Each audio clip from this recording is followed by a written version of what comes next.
ça se passe à l'école. Il n'existe aucune définition universelle des activités culturelles. Or, généralement, elle désigne toutes les activités liées à la production, la création, la distribution ou la consommation dans le domaine de la musique,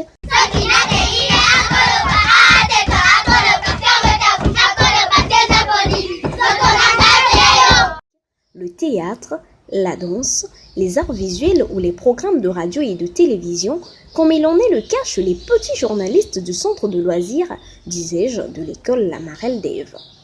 À l'heure où le pacte pour un enseignement d'excellence au secondaire envisage différentes formes d'expression artistique comme l'un de ces domaines d'apprentissage, force est de constater que partout dans le monde, l'éducation artistique et culturelle est le parent pauvre des systèmes éducatifs. Bonjour madame. Bonjour.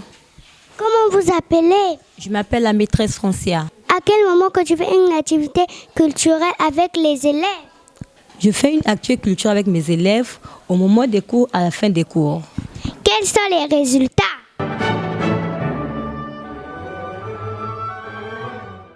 Merci madame. Au revoir. Je suis Christy, en classe du CP2. Ces activités ont alors pour but de permettre à tous ces élèves d'avoir une culture personnelle riche tout au long de leur parcours, de développer leurs pratiques artistiques et de favoriser la rencontre avec des artistes et des œuvres, ainsi que la fréquentation des lieux culturels. Pour la petite histoire, ces élèves sont des habitués de leur domaine. Le 11 février dernier, ils ont touché du doigt ce à quoi ils se frottent.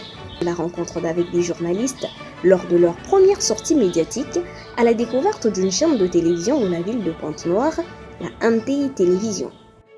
Je m'appelle Madame Natacha Benzé, je suis gestionnaire à l'école La Marelle d'Ève et j'enseigne. L'aspect artistique et culturel de notre école est très important pour le parcours scolaire de nos enfants et ça nous aide aussi à préparer l'enfant, comment prendre la parole en public. Comme on est journaliste, on donne des informations aux autres, on filme des vidéos que les autres ont besoin de voir.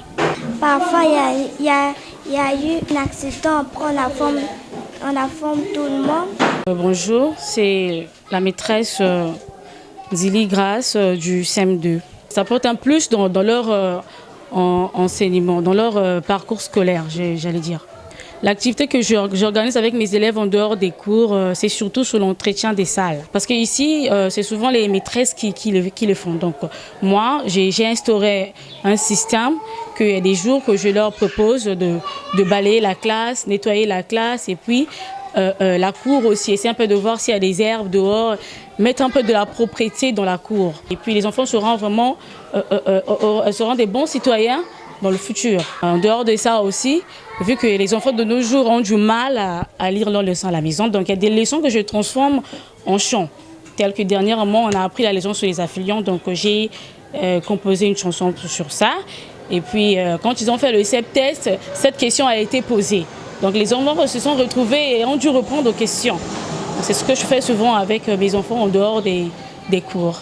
Un sondage sur la question sera fait sur le terrain pour identifier par extension les obstacles et les leviers qui influencent la mise en place de l'éducation artistique et culturelle à l'enseignement au secondaire. À présent, passer devant la Marelle d'Ève devient un jeu de zigzag pour ne pas croiser la petite presse et son micro-trottoir. On a entendu des raisons du genre « Je suis occupé ». Désolé, je suis au téléphone. Au loin, on peut apercevoir cette fille, regard tourné vers le sol. Oups, décidément, elle ne sera pas contente pour une interview. Pendant que notre journaliste Inès cherche un parent proie, Emmanuel va l'aider à chasser. Madame, excusez-moi s'il vous plaît. Excusez-moi s'il vous plaît. Pensez-vous que c'est bien d'organiser des activités culturelles dans une école? Je pense que c'est une bonne idée. L'école, c'est pas forcément se retrouver dans les quatre coins du mur de l'établissement. Donc pour moi, c'est une bonne idée, c'est bon pour l'épanouissement de l'enfant. Par conséquent, tous ne pensent pas pareil. Au nom, il revient. Le monsieur évoque une raison de retard au travail. Désolé, je dois partir, je suis en retard au travail. Non loin de la Marelle, une buvette faite de bambous séchés a reçu un nombre moins important de clients. On entre ?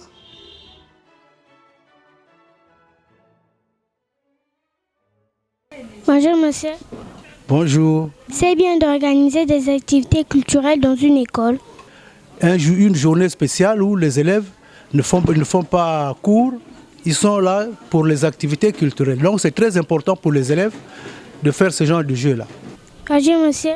Bonjour. Il y a un moment donné qu'il faut laisser les enfants se reposer un peu.